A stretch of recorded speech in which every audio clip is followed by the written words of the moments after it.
Welcome to my Pixinsight tutorial for absolute beginners.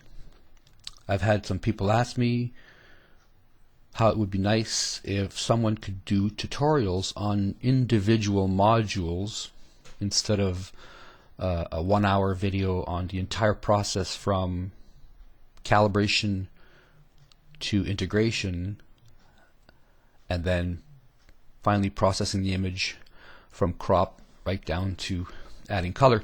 So I thought I would break this down to 10 or 12 parts, make them as short as possible, but filled with enough information so that people who've never seen the inside of this window can finally do something and not be terrified when they see it and just close it, and even if you're just doing the trial version. So let's get started. Absolute beginners, simple way to use this program to get the best out of all your individual subs. The first thing I did when I got Pixinsight was I noticed that the process console was over here, and it kept coming out when I was executing whatever module I was running. So either I was doing the blinking program, or I was bringing images into Pixinsight. This comes out, and you can watch the screen as the program executes what it does in memory. This scrolls up, and it scrolls upwards like a DOS window in the old days. And everything in white is what it's doing. Everything in green says it's happy with, and everything in pink or red or fuchsia is usually an error, a mistake. Not a mistake, but a problem that Pixinsight is encountering. So what I did was, the first thing I did is, I don't really want this on the top left like it is right here, because I have a picture right there. So wouldn't it be nice if we could just go here and say, how about bottom right? So this way it's on the other side down below, right here. So that's the first thing you can do, is go to that icon here in the drop down menu and say bottom right, and now it's out of the way. If I double click and open up anything at all, like this galaxy, and I go here, now I can watch what's happening, and I can keep an eye on the target, even if nothing's happening at the time or it hasn't been applied. So that's the first thing I did. So okay, let's close that. The second thing that I had to do is, because, and I'm hoping you're shooting a DSLR or a one-shot color, is I had to look at the format. In other words, how is Pixinsight going to interpret the information coming up as an image, if it's taken from a Canon DSLR or a Nikon or a one-shot color, whether it's anything, ASI, QHY, ZWO, S-Big, one-shot color, anything one-shot, Altair, Astro.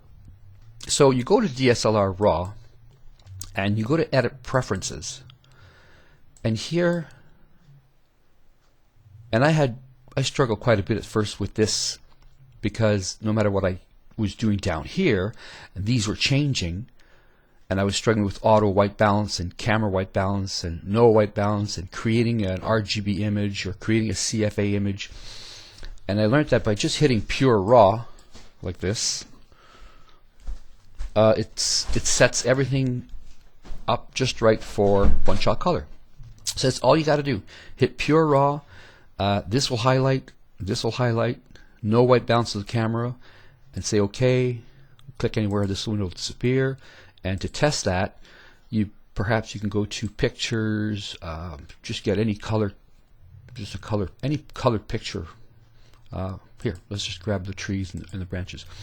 If this opens up like this, RGB, with the trees and the leaves and the sky, which is kind of white, on a blue sky would be blue on a clear day, then you know that you've set your format here to pure RAW as a CR2 file, and Pixinsight will open it, and you'll get this picture. And that was really, really important, that you have to set that first. Otherwise you're chasing around, you're wondering why your image is full of green and purple and pink blotchiness, because the debayering, the matrix, is not set up properly, And so I hope this is going to save a ton of time for those who have Canon DSLRs. I had a T3i, T2i, and half a dozen other ones. And then I went to one-shot color, and again, I had to fool around a lot in here, and I found out that I was making a big mistake by going down here, adding preferences, and then going to debayer RGB, which I thought was the right thing to do, but eventually I corrected that by just using pure raw. So that's good, and the image is good, and that's about it. Okay, so now let's just look at the interface real fast. There's nothing here. This little bar on the right is where your icons are going to show up, because we're going to actually create them. Most people, and I might not be able to say that, some people will just go to the process console and they'll choose either recently used, most used, or if you've never used it, then there won't be any, favorites if you have any, and you may not have any, or in this case all. Every single process, all 48 modules are here. That's one way to get them, through the Process Explorer. The second is the Process drop-down menu, where again you have all these menus. For example, if you want to align the stars, you would go to star alignment. If you are stacking, which they use the word integration, you would go here, image integration.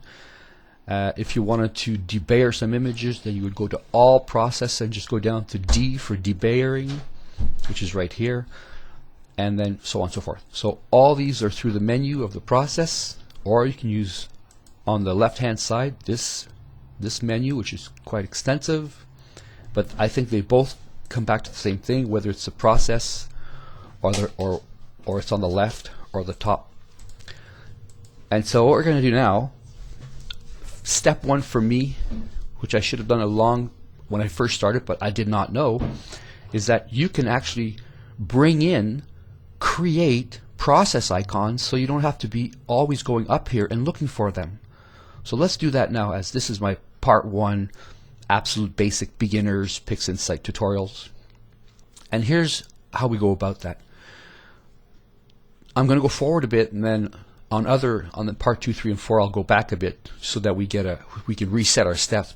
But this is important to create this at the beginning, because I really want everybody to simplify their workflows. Let's start. So in the process, the first thing that I do once I've created an image, or I've calibrated the image and I've integrated the image, I want to bring in right away, and we're going to put them in order of use. So you're going to want to go to dynamic crop, and this is the module or the process. Now here's how you create an icon, because this is not an icon, this is a window. So you take this triangle and you drop it here, right click, set icon identifier, and dynamic crop. Name it whatever you feel comfortable with, and take it and put it up here. We're done. After dynamic crop, if you follow a workflow, you want to go to, yeah, that happens, it's very sensitive when you slide over, dynamic background extraction. And this module, this window, can be created into an icon. And of course, we're going to set the identifier and just DBE. You've probably heard about this before if you were looking at Pixinsight videos. Now we're going to put it here and close that window. Third, again, under automatic this time, which will go through the next parts of my videos, will go through each individual icon. Each module we'll deal with separately. We'll learn them separately, but as a combined group. So automatic background extraction, ABE, create the icon, put it here, close it. Next step would be, of course, we want to neutralize the background. So we'll bring that up here. We'll grab the triangle, drop it down, right click, set the icon, give it a name, background neut, if you want, whatever you want, or you can put the entire name in it so you don't get confused. Okay, let's keep going. After we've neutralized the background, we want to go to color, calibration. Looks like step number 5. Grab the triangle, drop it there, right click, identify it as color calib, You're not allowed to put any spaces. Pixinsight won't let you do that. And I completely misspelled this. Color underscore calibration. Okay. Put that over here. Close the main window. Now, we can come back to these anytime. Okay. Okay, you can't open the crop because there's no image. And it's probably going to do the rest. Oh, fine. Well, let's open it. Let's open an image. Just anything at all. All right, there we go. So there's the Eagle Nebula. So dynamic crop. Voila. It's up and going. Close it. Yes, we want to close it. And DBE, you will open its specific window. Get ready to extract the background. Yes, you can cancel it. ABE is the same thing. So you can see the purpose of this, how handy it is to neutralize the background, to color calibrate. So let's keep going. We can minimize this and just put it up to the side for a second, down here. So what's next? I'm just going to create maybe the first 8 or 10 icons. These are the most used upfront ones that you want. After the color calibration, or I should say in between color calibration, there's also, it's a little bit more advanced, but under the P, photometric color calibration. And this is a pretty powerful module which will automatically, if you have the right extension declination, the focal length, and the pixel size of your camera, or you can acquire it from the FITS header in Sequence Generator Pro or other programs, it will fill these blanks, and then you can go choose a server, perhaps in Cambridge, USA, and this will completely color calibrate your galaxy or your nebula based on the data given here and the plate solving. And all that does, it's way better, it's way more accurate when it works, and it doesn't always, sometimes it fails to plate solve, or it fails to for whatever reason, it doesn't actually complete it. So that's why we can rely back on the neutralizing the background and color calibrating the entire image. But if I can, I will definitely go for the color calibration. So we're going to drag this icon and we're going to create it, because sometimes I like to use it first. All fails, I go back. In this case, photometric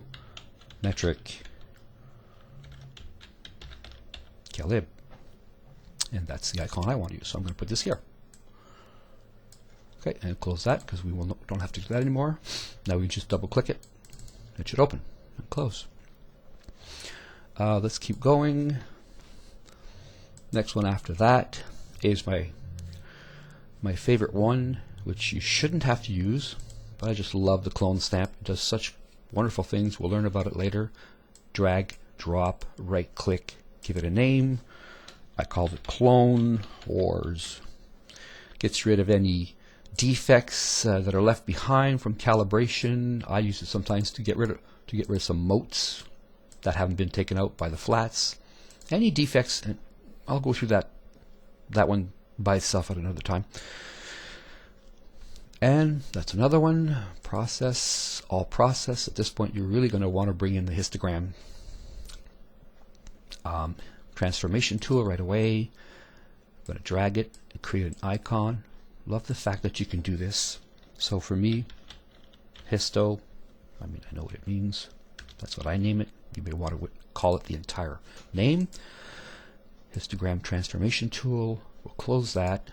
Then we'll go get this icon up here, which is the nuclear button, and which is a screen transfer function. We're going to make the icon itself, even though you can open it from here, and you can open it from here. I like to have it right here, ready to go. So just set that STF, okay it. Now you can close it, put it here just beside the histogram, and finally let's go get curves. Let's see if we can get the curves. I know it's there, I'm just blind. Adaptive curve, no. Come on, where are you hiding?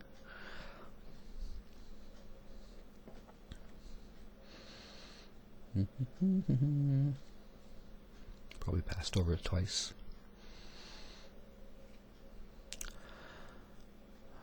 Where are you? Curves transformation. Well, I just wasted 10 minutes here. Alright, so we're going to drag that. Right click. Okay, and curves. Definitely going to use that a lot. put that under STF, close it. And now watch what you can do here. We're going to highlight all these, right click on them, and put them all left. Now they're nice and straight and in order. And what do we have? 1, 2, 3, 4, 5, 6, 7, 8, 9, 10. And maybe I'll bring one more in, which is the blink, but I'm not sure if you can do that. Okay, so here's what happens for some people. Say, well, why can't we do an icon with the blink? There are some modules, some process module, that cannot be iconized, and I believe that's one. And here's another one: script, process script, I think batch processing, which we'll do a lot of. Maybe you can grab this here and drag it. I've never actually tried it, and apparently you can't. No, you can't. I tried to right click. So am I going to exit? Yes. Let's see, maybe you can do it this way. So look at that. So that would be batch proc. I learned something. So now I no longer have to chase after this. It will probably be my first icon right there.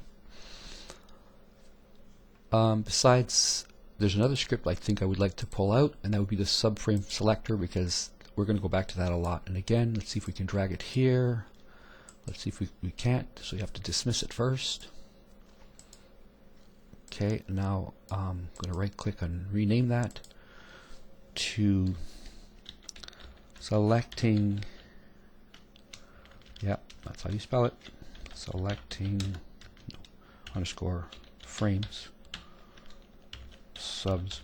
And this is a very powerful program that helps you find the best sub out of your 20, 30, 50, 100. Let's see.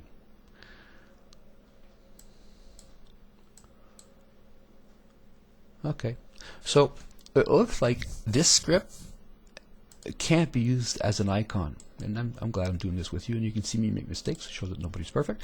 And another thing is, let's see, probably this won't work either. Okay, so these scripts, they have to be launched. Unless it says launch script instance. I've never tried that. Let's try it. No. Okay, so let's get rid of that. So these ones will pull out manually when needed. So just grab all these, move them over a bit, grab our little bar, move it back, and reopen M16. And that pretty well sums up part one of just, you know, there's so much going on here. There's so many processes you will never ever use, and I'm saying that because it'll probably take 5 years. I've been at this since last year, and I certainly don't use them all. I will show you what I'm using, at which point I'm at, but I think what I was trying to do with this video, because I'm almost done now, is I wanted to show you that the process window should be down here. So when you execute something, it'll come out and you can see it watch while you see the image. I thought that was nice that they let us do that, and that you should create your own icons in the proper order. The first you do, when you get an image finished, calibrated, you're just going to start processing. You're going to want to crop the edges. If you're using dithering and the frames are not equal, then you're going to use a dynamic background. You'll neutralize it, you'll calibrate it, or you'll photometrically calibrate it using servers across the world. You may have or may not want to use Clone Wars to take out some of the bad effects in it. And of course, you'll be using the histogram to stretch that image, either drag and drop it, and or just reset and close. In this case, it looks like it's already stretched, and we know that, and I'll tell you how we know that in the next video. So we'll close that, and what's the last thing I could mention about all this? Here you have also the history. When you have a view and you've been working on something, everything you've done will show up here. You can double click, you can go back 1 step, 2 steps, 10 steps, 12 steps, and as you double click on these, we'll see that later, you'll see your image change from what it was to what it is. And it's nice to see the history without saving 12 copies and go, well, what did I do, you know, half an hour ago? Well, it's easy. You go to history, double click on step 8 and go, oh, okay, I was denoising the image. So I think this is also very nice for everybody who's starting out to get used to. And if you want, you can also go to the File Explorer, go to your, I guess, pictures, and let's see, we can scroll. This is like, instead of going outside of it, you can go here and just pick an image I don't know, probably just something to do with a guitar. It's an amplifier. So instead of going out and bringing a picture back in, which you can do by going down here and selecting some pictures, and you can also drag and drop them onto the center here, which a lot of people may not know since they're just starting out. So this drag and drop feature is nice, but then so is the File Explorer. As I just showed, you can double click and they'll open here, which is also nice. Again, close that. Hope I'm not going too fast. Hope I'm not overwhelming anybody, and anybody else who's a professional might say this is boring and it was a waste of time and I don't see how you could use this. But I think to me, as a beginner, it's very important, and I want these icons to be there. So, and to finish off, down here there's little gray windows. These are workspaces. For example, right now we're working on window 1. If anybody knows anything about Linux, they have windows. Linux has four interfaces like Dropboxes, four desktops. There we go. We could call these desktops. And so there's 1, 2, 3, 4. Usually there's 4. Mine has 5, 6, and 7 for other reasons. But if we go to number 2, our icons are gone, and our image is gone, which is not really gone. We've just gone to the window number 2, which there's nothing there. But let's go back to Windows number 1. Right click on the top, send to workspace number 2, which I've called sub noise reduction.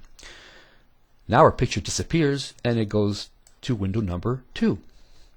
And you can work from it here if you have some icons that are ready here. So again, back to Windows number 1, which is calibration integration. If we go down to the bottom, click back on the little blue window, and we're back to normal.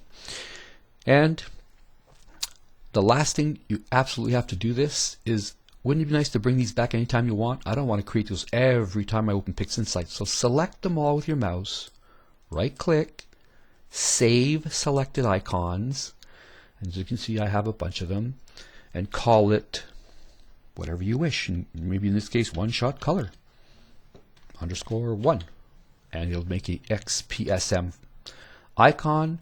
So let's save it, and now we're going to shut down the image, close Pixinsight.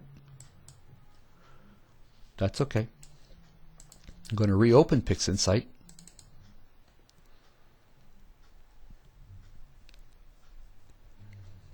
And as you can see, my box is again where it should be. I want it on the bottom right, and clicking anywhere will make it close. Now right click, process icons, load process icons, one shot color, open, voila, they're all back, and you can start using them when you get to that specific stage. And that, my friends, concludes part 1 of Pixinsight tutorials for absolute beginners. So thanks for watching, and we'll go to part 2 next. This is part 1 of hopefully 12 parts of simplified absolute beginners to Pixinsight. Hopefully it's non-intimidating. If I forgot something, mention it. If I made a mistake, mention it. Please subscribe to my channel if you want, and don't forget to click on the little bell so you get all the notifications. I'll be putting up maybe 2 videos, 3 per week if I can keep up. And if you want a specific module that you want learned, send me an email. I will look it up and I'll try to make a short tutorial on it. It's going to be simplified just to get you by, so you know, it gets you out of just using Deep Sky Stacker or just Photoshop or just using Nebulosity 234, which are, or Images Plus. This is 100 times more powerful, and some people will debate that and say no, Photoshop can outdo Pixinsight. I doubt it. I think they complement each other. I think you should have Pixinsight and you should have Photoshop for different reasons. Okay guys, thanks very much for watching. This was fun. Enjoyed doing it. Going to go to part 2 now. I haven't chosen the topic yet, but I'm sure it'll be at the very beginning to get everybody comfortable with Pixinsight and enjoy it. It's about having fun and producing incredible images with this super powerful program. Like I said, subscribe down below and like my videos if you do, and please tell all your friends, those that are starting out, and hopefully I'll have some stuff later on that's a little bit more advanced that everybody can enjoy and use it. Bye for now.